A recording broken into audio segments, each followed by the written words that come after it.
Okay, and without further ado, I'm going to get started. So just a welcome again to everyone who's come in. This is the second part of T-Task's evidence-based strategy series. For those who may have missed the first part, we did social norms campaigns. So that is available on our website, the presentation, as well as the recording, if you'd like to check that out as well.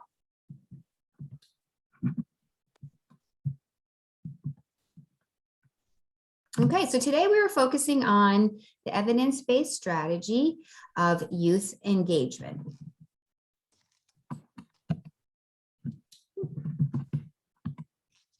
The learning objectives for today that we're going to be going over in this presentation is that you'll learn about youth engagement models and strategies, the spectrum of youth engagement practices. You'll be provided with an overview and assessment of how to assess your organization or your coalition's readiness to engage youth. You'll engage in a breakout session with other participants from the call today to share your ideas and experiences on engaging youth. And of course, we'll be providing you with additional resources to further enhance your practice of youth engagement. So just going to stop screen share for a second. And I just want to have an idea for those who are on with us today, an idea of if you are already in your organization, in your community or organization that you work with in prevention, engaging youth at this time. So just a really clear, simple question. Hopefully everyone can see that. Just, do you currently engage with youth in your coalition or organization prevention work? Just yes or no, so I have an idea.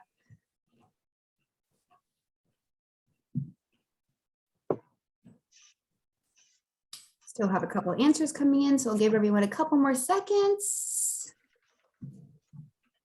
All right. Okay. So just so everyone knows, I assume everyone can see the results.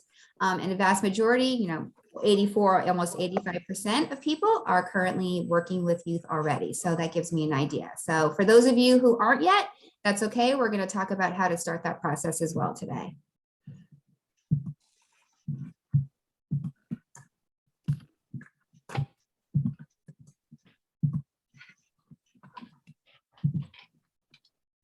Just a quick note, in all of the trainings that T-Test does, at least we always include a brief note on the strategic prevention framework, which I'm sure many of you are well aware of, but just a reminder that in everything that we do in prevention, we use the strategic prevention framework as a comprehensive approach to understanding and addressing substance misuse and related behavioral health problems facing our communities or our state. There are 5 steps in the SPF and 2 undergirding principles: assessment, capacity, planning, implementation, evaluation, and then undergirding all of that is cultural competency and sustainability. I'm not going to go too much into this today, but just for a note for those who are new to our trainings, we do have an entire presentation and materials available also already on the strategic prevention framework. So that is available for your education should you want any of those materials or to watch that training as well. So Connecticut's evidence-based work group. I will let you guys read this on your own time. It's a lot of text, but I just want everyone to know that today's training is really based on the work of the evidence-based work group. And what is that in Connecticut? So that's a process through the Connecticut Department of Mental Health and Addiction Services, where they bring together subject matter experts to work on products and practices and strategies that are evidence-based for the larger prevention structure and infrastructure in our state. So today's training is really based on the work that the evidence-based work group did around evidence-based strategies. And today we're focusing on youth engagement, but just to be aware that today is based on that work. And so that you can understand what that is too, in case you don't know what it is. But one of the things I did want to go over on this slide as we move forward, just so we have a common language and understanding of what we're talking about when we say, what does evidence-based mean? So really, evidence-based prevention strategies refers to the programs, policies, or other strategies that have been evaluated and demonstrated to be effective in preventing health problems based upon the best available research and evidence. So just wanted to read that out so that we have an understanding of when I say evidence-based, what do we mean? Okay, so jumping into youth engagement now. Again, just making sure we have a common language with everyone and what we mean when we say, what is youth engagement? So as an evidence-based strategy, what we really mean by youth engagement is that it refers to the intentional and meaningful participation of youth in all parts of a campaign or program, from ideation and design to implementation and evaluation. You want? He's fine. I don't have any trash yet. Someone is not on mute. If everyone can mute, that would be helpful. Or if Ken, if you can mute everyone, that would be helpful to me. Thank you. So just circling back to that SPF idea, if you are using SPF or a similar framework in your prevention work and you have different parts of your process, it's really incorporating youth into all steps of that process. So this happens by creating an environment where youth voices are heard without stigma or judgment. And meaningfully, youth engagement integrates the experiences and ideas of young people into your program design, while also being sure that we're building their skills, their knowledge, their awareness, and their strengths along the way. Perfect. Okay, I'm gonna have to, sorry, give me a second. Sorry, guys, I just want to mute everyone. Ken, can you mute everyone, please? Is he there? I think everybody's muted right now. It's when they come in the room, I think, Jen. Okay, thanks, Ken. So, all right, moving on to youth engagement models. We're going to cover two models today that are common in the prevention field: the youth as resources model and the social development model. So while these are two distinct models of youth engagement, they are also complementary. So you may be using them knowingly or unknowingly, independent of each other, but they also work together. Taken together, these engagement models suggest that youth benefit from opportunities to develop their personal strengths and contribute to the strengths of their communities with a group of pro-social peers. So that's a lot of words, but we'll get into a little bit deeper about what we mean by that. So this slide goes over the two models and gives you a high broad overview of what they are. So when we're talking about youth as resources as a model, what we really mean is that we're aiming to engage youth in positive alternatives to the behaviors traditionally prioritized by prevention programs. So for example, youth might take a leadership role in program design or offer meaningful guidance on a coalition's priorities. It really is looking to youth as a strength-based model and a mindset of how we engage with youth. So it's really shifting from framing youth as being or having problems that we need to fix to framing youth and families and communities as having strengths. It's a strength-based mindset to develop. Prevention efforts normally are looking at environmental strategies rather than individual change, and providing youth with alternatives that consist of a nurturing context to opportunities to participate meaningfully.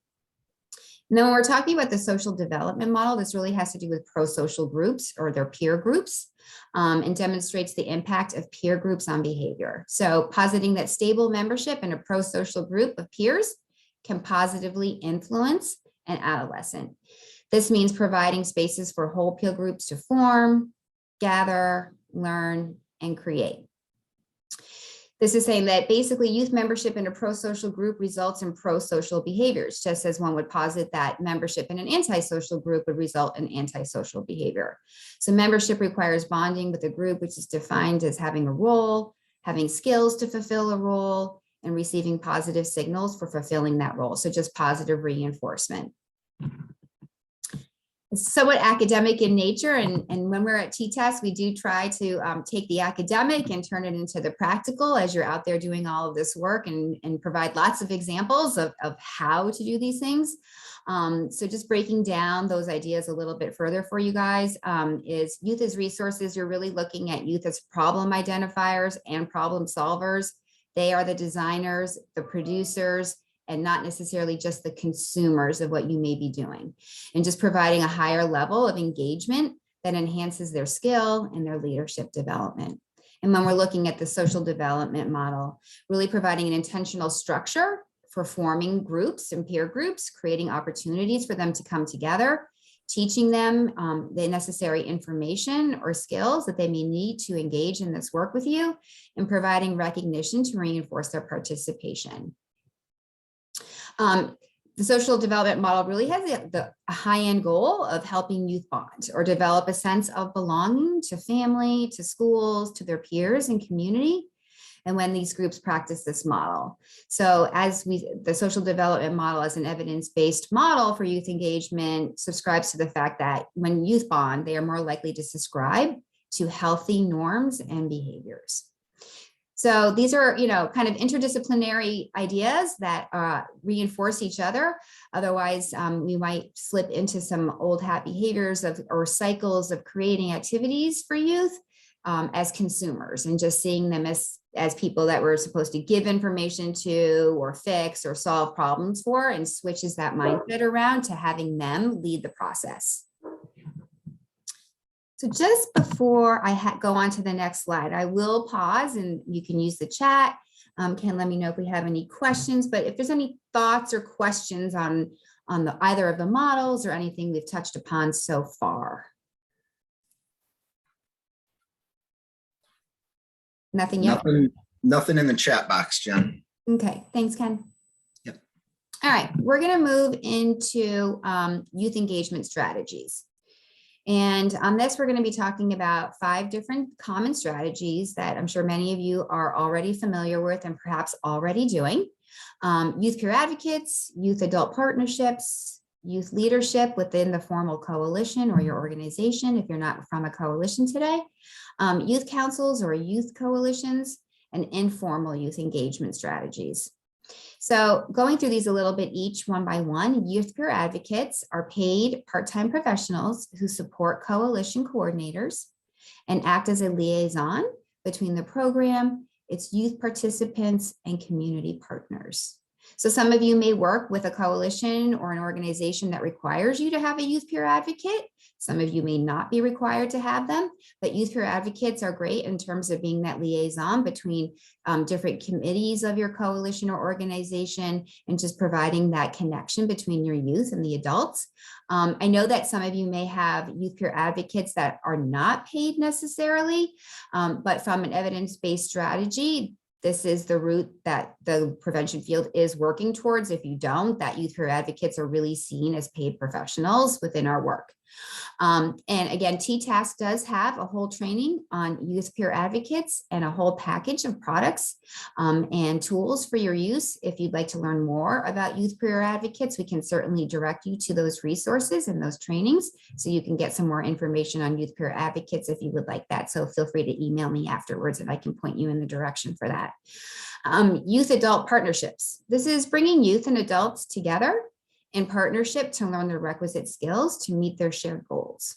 So really starting to think of adults and youth working together in their learning process and in their implementation process. So maybe you're going to go to QPR, maybe you're going to do mental health first aid, maybe you're going to do Narcan, maybe you're going to attend a leadership conference together, you're going to bring them with you to CACA, whatever it may be, really looking as youth and adults as partners in our work.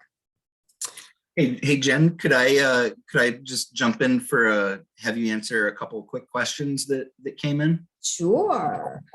The first one, what type of the social development models and youth engagement strategies are most likely to be used and or embraced by schools or school districts?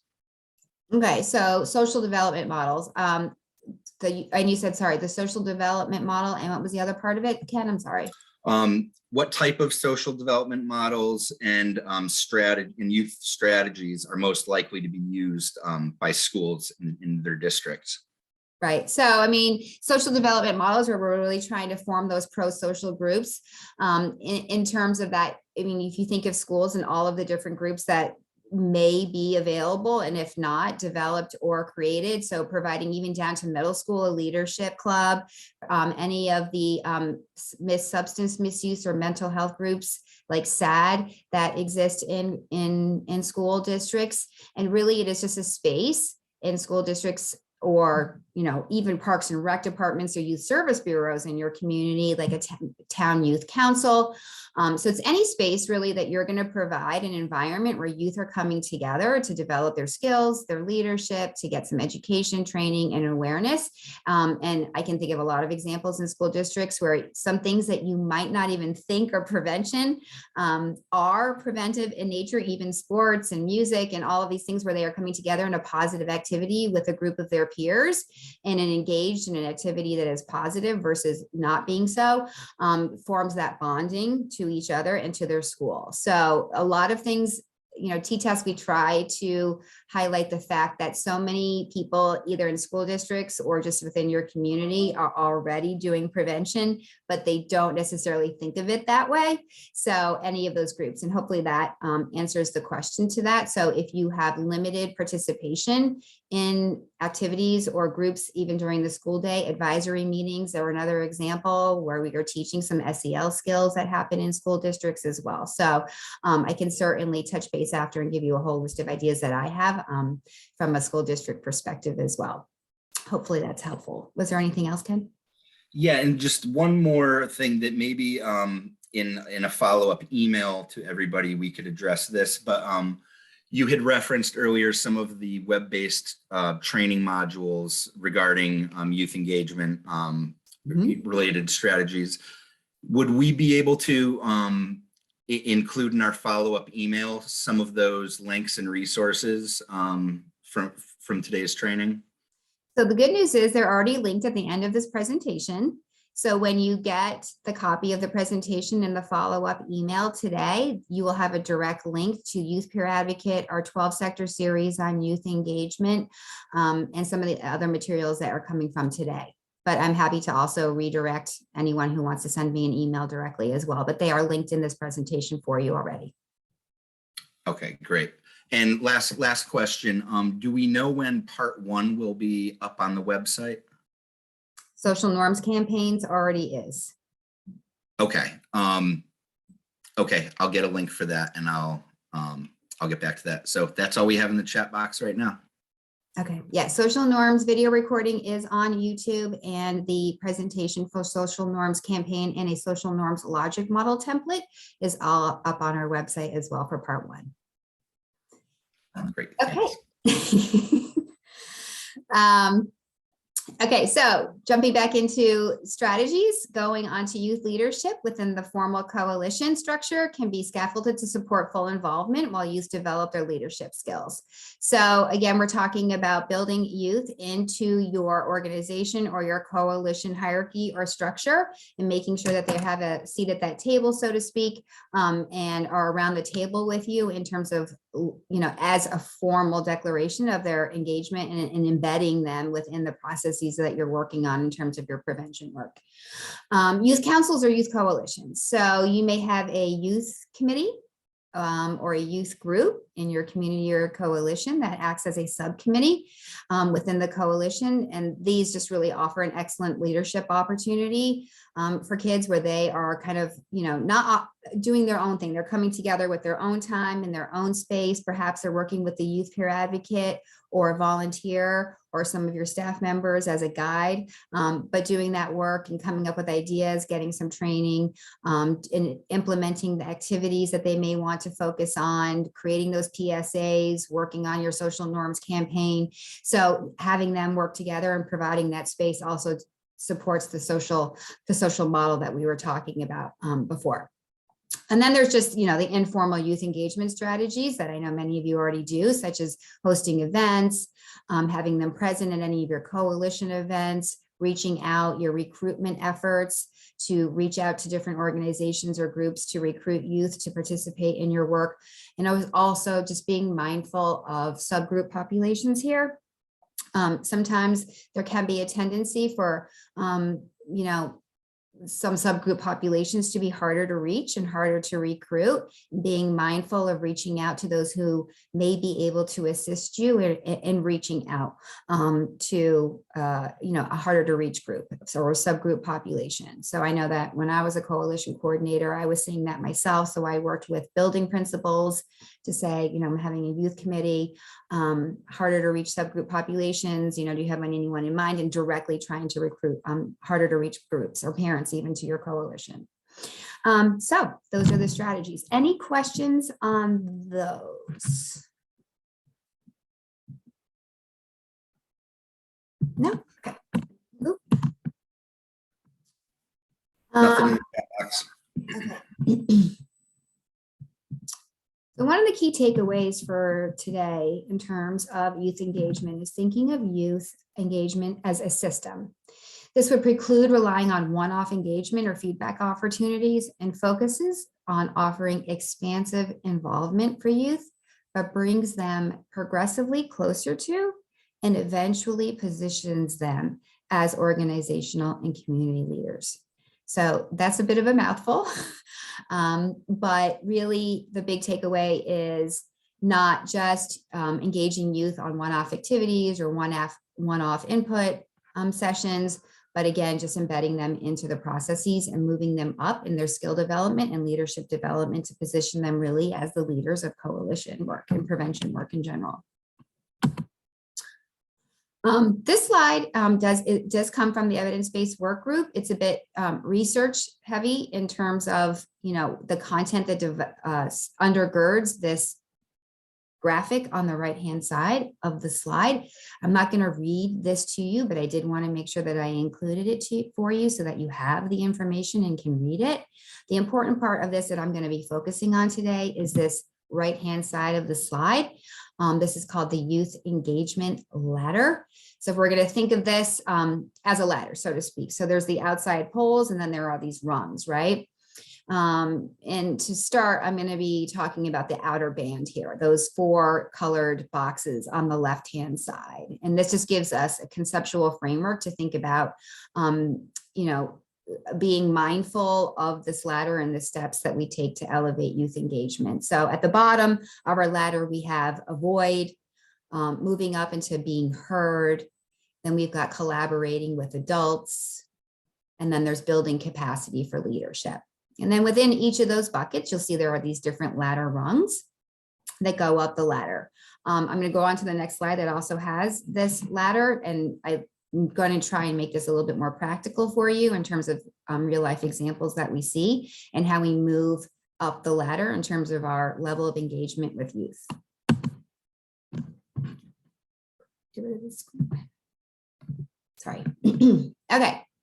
So as we go through this a little bit, I would like for you to, you know, think about your coalition or your group or your organization in terms of where you might place your level of engagement. We're going to take a poll after we get through this slide just to get an idea of where people think they are engaging with youth at this time.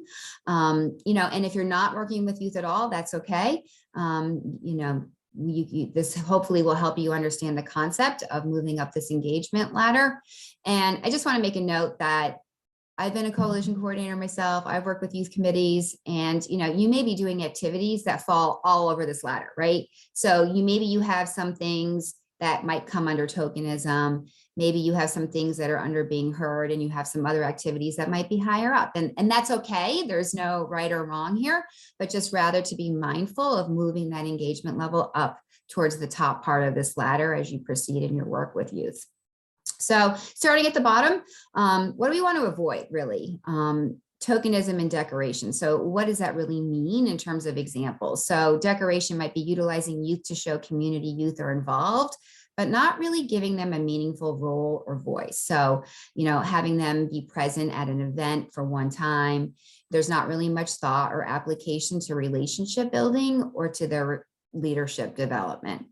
Tokenism, 1 or 2 youth might be serving on your coalition or your advisory board or a committee, but support for their input or their skill development isn't either heard or considered, even if they do provide it.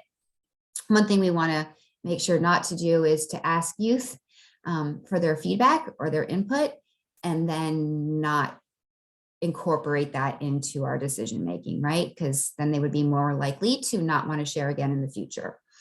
Moving a little bit up the ladder here into the being heard bucket. Assigned and informed. So what does that mean? This might look like providing youth information about issues, letting them see some data, helping them understand that, maybe assigning them some tasks or initiatives to work on for them to complete.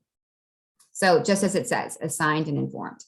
Informed dialogue, asking youth for their input on issues, starting to engage them in some discussions around your data, and potential prevention initiatives that you might be looking to do or asking for their input on that. Perhaps you're having youth participate in some focus groups or some key informant interviews to get some additional information. So moving up again into the collaborating with adults, where we're starting to see a little bit more where youth and adults are collaborating more together, sharing leadership roles. So adult initiated, key term, adult initiated shared decision making, where adults are identifying projects, initiatives, or activities, and they're asking youth for their input, and they're having them collaborate on the planning of that, maybe the implementation of that. Youth adult partnerships. This is where youth and adults collaborating on a freshman forum for new freshmen and their parents as an example. Youth and adults as coalition or committee co-chairs. So starting to share leadership responsibilities, planning and facilitating a meeting agenda together. Youth working with adults or a marketing firm, perhaps on a social norms campaign, and letting them take the lead on your messaging, your images, the different technology models that you might be using. So allowing them to start putting more input into how things are going to be implemented and evaluated going forward. And then on the top, you'll start to see this change from adult-led to youth-initiated. So youth-initiated partnerships, collaborating with youth from other coalitions or community organizations. So we're starting to see youth here, not already are they formed and are they working and creating together in your organization, but now they're starting to reach out to other groups. Perhaps you have a youth town council and you're planning a statewide youth summit or a leadership conference, and they're going to work together with other youth groups from either within your community or across communities or even regionally. So this always reminds me of the Governor's Prevention Partnership, one of our other resource links under DEMIS. And I know they've always been great at bringing youth from across our state together to work on initiatives and to help youth collaborate with each other and learn from each other. So that's an example of youth-initiated partnerships. Perhaps youth are bringing in new groups to your coalition. Perhaps they're starting to do the outreach on recruiting. And I always found that youth were a little more tied into maybe some of those subgroup populations and a little bit more access, and even have a little more trust even that they may be able to reach out to some of your underrepresented groups to encourage them to participate in some of the activities that you might be doing with youth. Youth-initiated leadership. So youth are designing and implementing youth committee or larger coalition prevention initiatives. We put in an example here, like the Southington Steps Youth Council, who created liquor stickers, which was a large campaign in their community that was created by their youth group. And for underage drinking or underage alcohol, substance misuse prevention, youth committees are creating perhaps their own PSAs and social media posts. Maybe they have their own prevention social media accounts that they're working on. Youth are determining which key survey data should be shared or worked on. So really letting them dig into your community surveys or your parent surveys, your student surveys, and getting their ideas on thoughts on strengths that they can confirm are existing, or perhaps some misnomers or myths out there. I'm letting them take a part in that. And then ultimately organizing and governing here at the top. So youth on their own or with adults are serving as coalition chair or co-chair, leadership positions within the youth coalition. And youth have decision-making authority. So what might that look like? That might look like they have a vote. If you're voting on a policy, or if you're voting on bylaws, or if you are determining what activities you might want to do, and letting them take the lead in terms of making decisions for the coalition or your organization. So I know that was kind of a lot. I hope the concept makes sense, and that we provided a number of examples that we commonly see out there in coalition and all the great work that everyone's doing in your community to kind of give examples how this looks. So hopefully you've had a chance to kind of think about where you might stand right now on this ladder. And again, I know you may be doing things all over this ladder, but just if you, I'm going to stop really quickly and take a poll and just think to ourselves, if you had to put your group or your coalition into one of those levels, where do you think you might be right now? Sorry.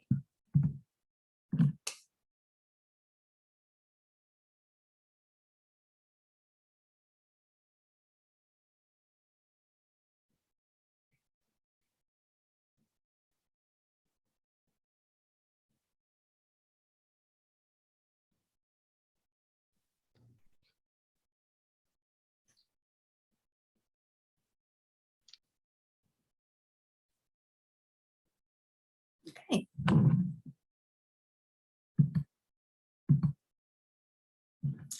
Everyone can see the results. So just as I thought, kind of there in the middle, I'm an adult initiated partnership and shared decision making is the largest group, but definitely have people on all different levels here. And again, that's okay. It's, no right or wrong. Engaging youth is always a positive. So just being mindful of how we're going to get into a breakout session later, and we'll start to contemplate how we can improve our engagement levels going forward later in the training. Thank you for sharing that.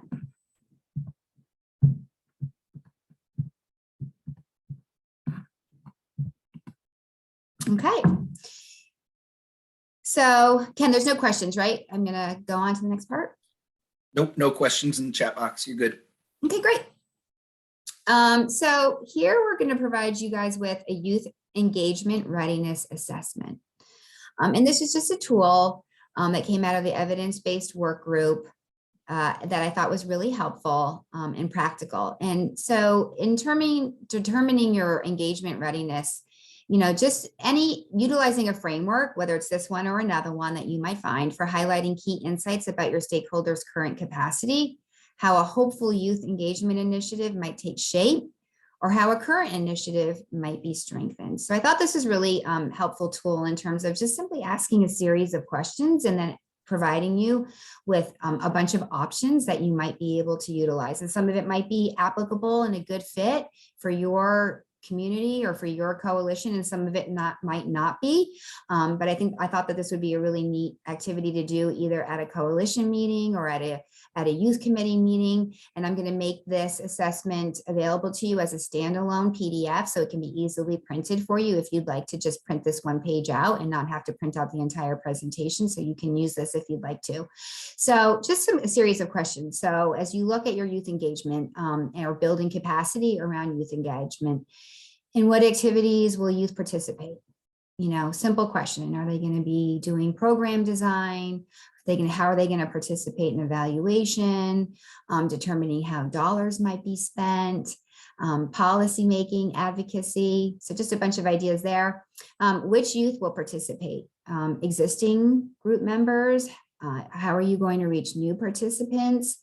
Are you going to look for subgroup populations? Are you going to do that just from a school system, a whole community system? So just really thinking about how are we going to reach the broad spectrum of youth within our community? What's a good size? How many youth can you handle? How many youth do you think would be beneficial for your group to start with or to build upon if you're already working with youth? Do you think a medium-sized group? Again, are we going to be looking at the whole community or a subset? This has statewide and national and global on here, so that might be a little bit tough for many of us, but just an idea about just thinking about how many will be beneficial. Who will support youth? And what are the resources that you're going to dedicate to that work? Are you going to work with a youth peer advocate? Are you going to have an older group work perhaps with a middle school group, which they always do love in my experience? Are you going to be relying on a coalition volunteer or a staff member?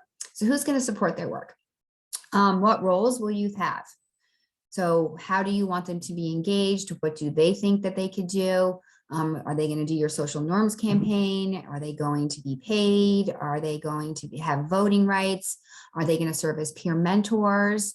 Are you going to try to create something in a school district for a peer-to-peer model, get some new clubs going? So how do you want them, or what roles do you foresee them having?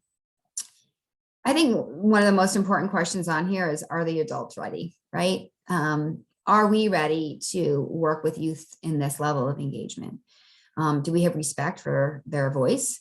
Are we willing to give up some of our power and our control over decision-making and share that with them? Do we just like being around young people? Are we comfortable in working with some chaos or their schedules that may come up? Are we willing to listen to them and to provide that really safe, nurturing space in a judgment-free zone so that they can engage with us in this work?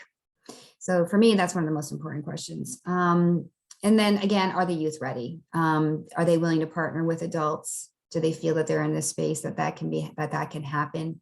What kind of time? We want to be clear with what time you might, be required to participate in this work, being knowledgeable and, acknowledging that they have school schedules and school calendars and maybe other activities to take into account. And are they open to, guidance or suggestions? And are they willing to ask questions? So I like this tool. I hope you find it helpful. Of course, it can be adapted or however it may fit for you best. But I just thought this would be a nice idea or a nice tool for you to assess your youth engagement readiness.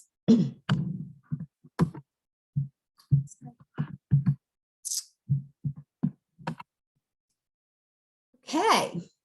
So next we're going to do is we're going to be breaking out into a breakout session. And if you have a phone handy or just a notepad handy, you might want to jot down some of these questions.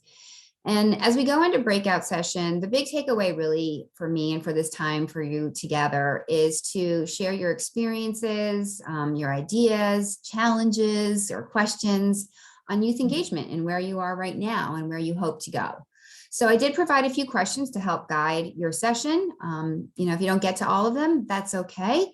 Maybe you want to focus on the most important ones, but I really would love people who I know on this call are already working really well with youth, maybe with some of our participants that haven't really started yet and helping them with that. But really looking at what level of the ladder do you currently engage in and really how might you increase your level of engagement? What ideas from today so far do you think would be beneficial in increasing that level? How are you recruiting youth to participate? What other groups or organizations or sectors in your community could you reach out to engage youth in prevention efforts? What skills and perspectives are youth bringing to your work? And then what objectives and goals of your coalition or organization do youth assist in meeting? So I know as coalitions, we have objectives and we have goals. How are youth in your organization or in your community assisting you in meeting your goals and your targets that you're trying to reach? And then finally, just what are some challenges and successes in working with youth? Always want to highlight all of those great activities that are happening, that we know are happening, and then also acknowledge the challenges. I know that, for the last couple of years, it's been challenging for a lot of people in a lot of communities to get access to schools, with COVID, and just harder to bring people together in our community. Hopefully that's getting better at this time, but I know it has been challenging for a lot of people to be able to bring everyone together, especially youth at this time. So acknowledging those challenges as well. So Ken's going to put everyone into a breakout session. We're going to do that for about 20 minutes. So hopefully that will give you a good enough time to get through some of these questions.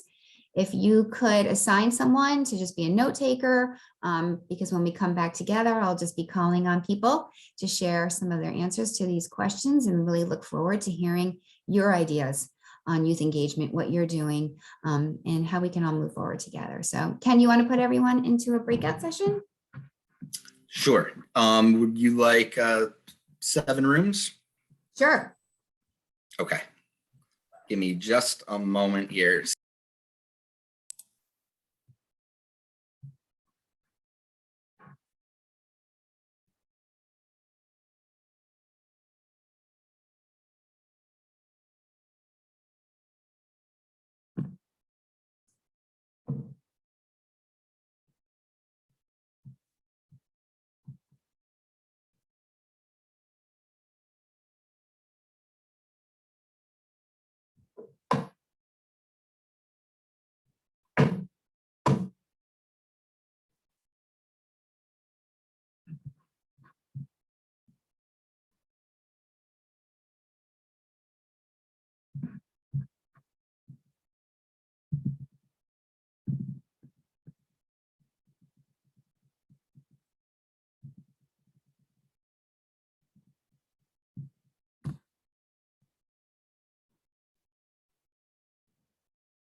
Hi, Ken. Everyone coming back in?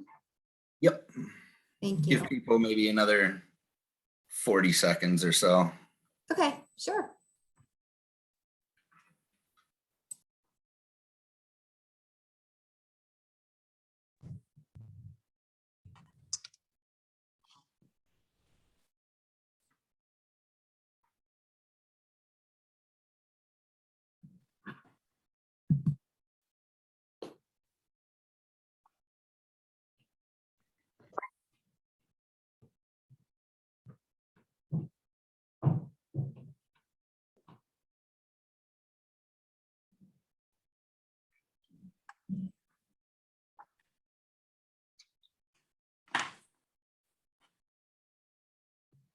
Okay, I think everyone should be back. Yeah, okay. Nice, everyone. All right, so I'm excited to hear. I'm just gonna randomly call on people. We'll kind of go through each of these questions. So group one, any ideas on increasing level of engagement that you'd like to share that you guys talked about? Ken, David, you guys were in that room. Anyone? Yeah. Oh, yeah, I could report on some of the stuff that we talked about. For that question, a lot of people mentioned like some of the organizations. Like I know that that's bleeding into, yeah, that's so some of the organizations that they reach out to. So it's just like talking to the town council like when they're or the town when they're hosting community events and making your presence known at those community events all throughout the town, and then like seeking like youth engagement there and just making yourself known. And there were a lot of some folks like talked about having like youth friendly flyers and like some like QR codes on the flyers so that like kids can submit applications and whatnot. And yeah, then essentially it was a lot of just doing a lot of outreach with organizations throughout the community, just to talk to youth serving organizations and tap into those communities. Great, thank you. Anyone from any other group have anything in addition to that in terms of kind of moving up that ladder or increasing the levels of engagement, how they might go about that? No?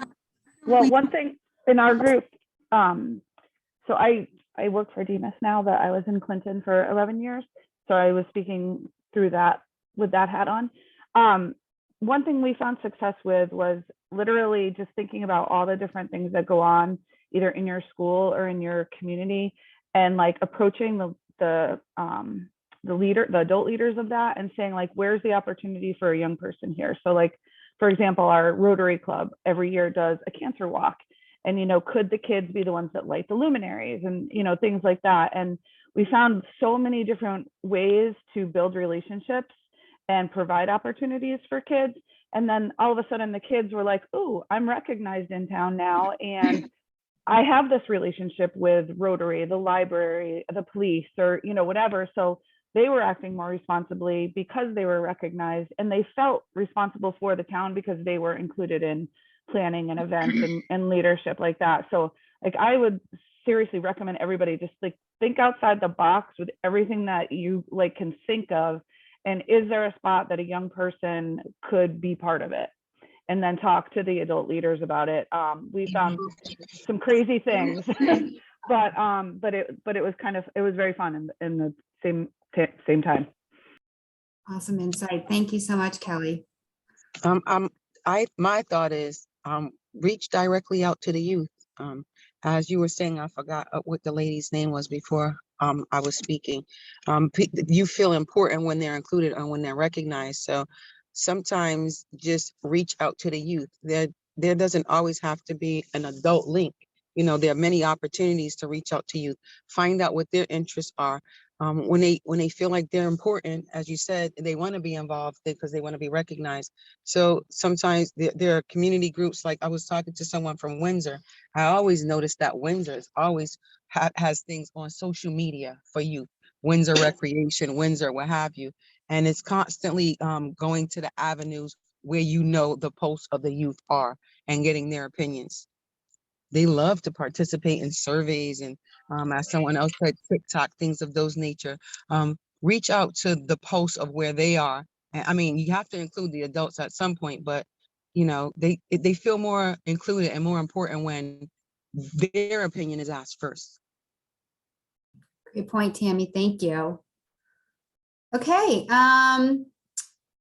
We talked a little bit about recruiting, but does anyone have any recruiting outside of the box ideas that they've engaged in that maybe others could learn from? In terms of, Kelly mentioned, you know, thinking outside the box, like your Rotary Club or other organizations in your town, but any other success stories there in terms of how you were able to successfully recruit or maybe reach some of our harder to reach populations? I think one thing that it didn't really come up in the focus group necessarily, but in HK, what we're going to try and do is have some video content where we are, you know, taking young people and they're finding out their why and their story and having that be part of recruiting to the youth coalition and part of involvement in that sense, but also just getting the word out for the community, because that can be put across multiple platforms, but also hearing, you know, the genuine voices of the youth, because they're the ones on the ground that are seeing everything day to day. So that the involvement of that, and then you know, moving forward, that's something that you can't argue with that. You know, like you get things in writing or you get things on a poster or whatever, but you hear the voices of young folks who are experiencing these things and the risks that they're facing, the challenges that they're facing as they go through navigating through their development, and that makes it all the more real. So that's something we're going to be looking to do in the spring, and hearing those genuine voices. Awesome.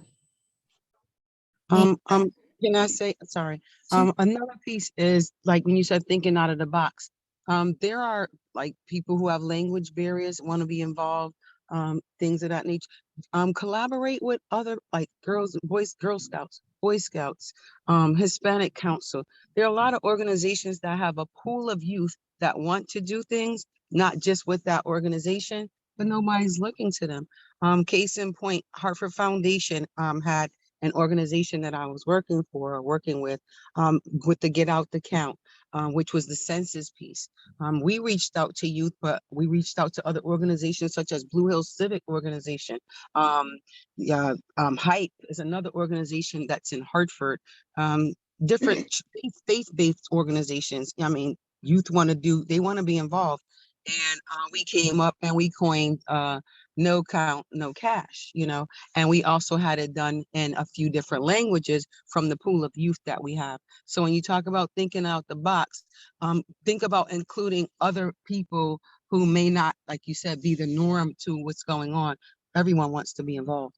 Right. Yeah, and I'd recommend, you know, working with either school principals as well or school counselors who might be able to identify kids that would benefit from participating in this kind of work too. Can I say one more thing, please? Also, most schools have a family engagement portion. So family engagement is always looking to have their youth engaged. I mean, it's right there within the school. Mm-hmm. Thanks, Tammy. Great points. Jen, yeah. Can I just jump in from a comment in the chat box? Jessica from GPP, did you want to just say a quick thing about the program that you mentioned, the E3? Absolutely. So E3 is a peer-to-peer substance use prevention program. So we have 17 lessons and then a guide for youth to implement a community campaign focused on prevention issues that they think are important in their community. So we work with youth leaders and an adult advisor to be able to train them. We do some leadership development, some focusing on like communication skills, things like that, through an orientation. And then they come up with a plan to be able to implement the program in their community. So it contains 17 lessons overall, focused on mostly on alcohol, but there's some cannabis. And then we have a new module that focuses exclusively on opioids. So you come up with an implementation plan to deliver the lessons to their community and to implement and deliver a community campaign as well. And we, you know, support them through the whole way to be able to help come up with ideas and to build their ability to do that. So if you're interested in learning more about this program and how it might work for your community. My email is there in the chat, and I would love to talk more with you about that. Thanks. Thanks. And also, I just want to have everybody also check out the video, if you get a chance, that Kelly Edwards put in the chat that was done by the youth group React. So thanks for putting that in there. Back to you, Jen. Thanks, Ken. Okay, so just a couple more questions. I'm always eager to hear, what are youth teaching you? What skills and perspectives or leveraging of their knowledge base are we as adults capitalizing on in terms of what they're bringing to us in terms of leading us a little bit? So any ideas around that and how youth are bringing their skills to you guys? I'll speak a little bit on that. I think that they're bringing their voice, their experiences. I think it's beneficial to understand where they are so we know how to move forward and, provide the support that we need to provide. We talked a little bit about in our group on how we use youth voice to really gear our, policies and procedures, because if we're, servicing them, then what better way than to get their implementation on, how things are to come about because of the services that we are providing for them. So I think that some of the things I've learned along the way is just standing and listening to our youth. With things changing in the world, it's always beneficial to know what like the new trends are and things like that. And they're the ones, kind of going through it and experiencing them themselves. So us like really listening and honing in on what it is that they have to say so we know how to provide. Awesome. Thank you, Jacqueline. Thank you. Any other things? And for youth, yeah, go ahead. The fresh perspective that they bring. But you know what I also get from youth? The new verbiage. You could be sitting in a room with youth and they could be having conversations over your head if you don't know the simplest thing, like the verbiage that they use, the acronyms that they use. So those are things that I learned from them. Thank you. Okay, any challenges right now that anyone's experiencing in terms of, having access or are we coming out of that a little bit? Or things feeling better out there in terms of engaging with youth? So just an opportunity to share some challenges that you might have that maybe others could help with.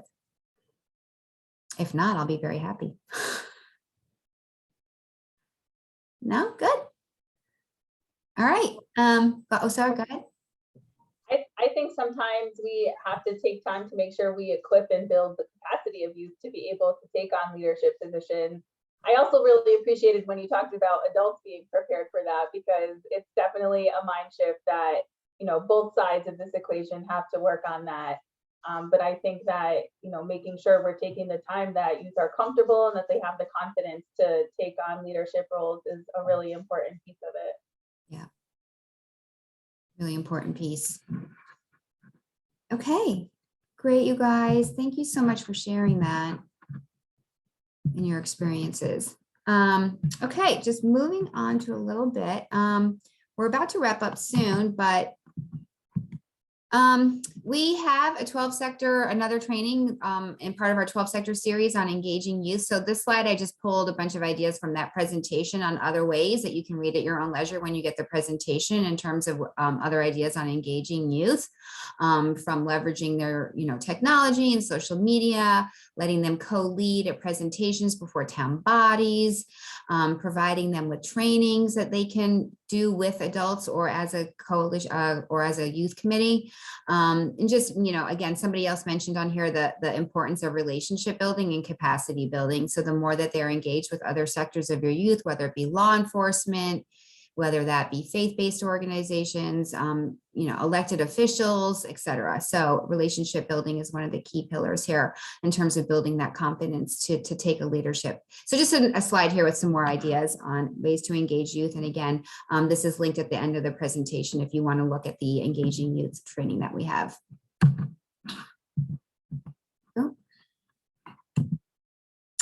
Just a few reminders. to put in here from an ethical standpoint. So, the youth that we engage in are typically minors. So just a reminder that you may need to getting parental consent or guardian consent around working with minors for video releases or picture releases. Just to be mindful of that you're getting your waivers and your consent forms in. Just also being mindful of their, activities that they may be doing or school schedules. Good engagement requires competent staff or structured supports.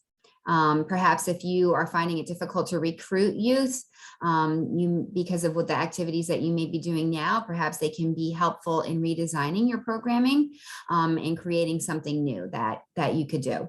Also, just making sure your participation numbers are supported by sufficient staff or youth leaders or youth peer advocates or volunteers, just to make sure that we're always providing a safe and fun environment for the youth that we're working with. And then lastly, it's just kind of my umbrella slide. There's a lot of theory and models and strategies today. So just a big umbrella idea slide here, why youth engagement, and just mindful of all the work and why we do it to increase community knowledge and awareness around substance use and behavioral health that are impacting youth in our community. Being mindful to decrease stigma and reduce those barriers to access of care. Providing skill develop and nurturing leadership among young people, to keep adults abreast of current and emerging trends that came up today that are impacting and are important to our youth today. And also obviously utilizing an evidence-based strategy to decrease substance misuse and increase our overall health and well-being of youth in our community as a whole. Lastly, so resources that are linked in this presentation is the evidence-based workgroup guide, which is literally a 2-page condensed version of this presentation that is currently up on our website, but I'll be sure to include that in an email out to you later. So there's a link to that. There's also the youth engagement assessment checklist tool, which was that assessment that we kind of walked through that I made available in a PDF form, should you want to utilize that or adapt it to fit your own needs. Once the video is up on YouTube, I'll link that into this presentation for you, so you have a link to that. Also, the 12-sector series on engaging the youth sector, the youth peer advocate onboarding and resources kits that was mentioned, and also the NAF Youth Engagement Assessment Toolkit, which is an outside organization. NAF doesn't stand for anything. It literally is, that's their name, but there's some other engagement assessment tools that you might find helpful or might want to adapt to fit your purposes. Last but not least, there's an evaluation survey here on today's session. So if you wouldn't mind taking a second to just fill that out, I can pop that into the chat for you. And then finally, just my name and my email. So if you have any questions afterwards or can't find something or are interested in something that was mentioned today or want to be connected with anyone, feel free to email me anytime with any questions or how we can provide technical assistance in this area or any other training ideas that you might find helpful. So that's all I have for today. Any last thoughts or but thank you all for coming. I hope this was helpful. And I'll be sure to get all of your these informations out to you. And thank you for being here and for all the work that you do every day. Bye, you guys.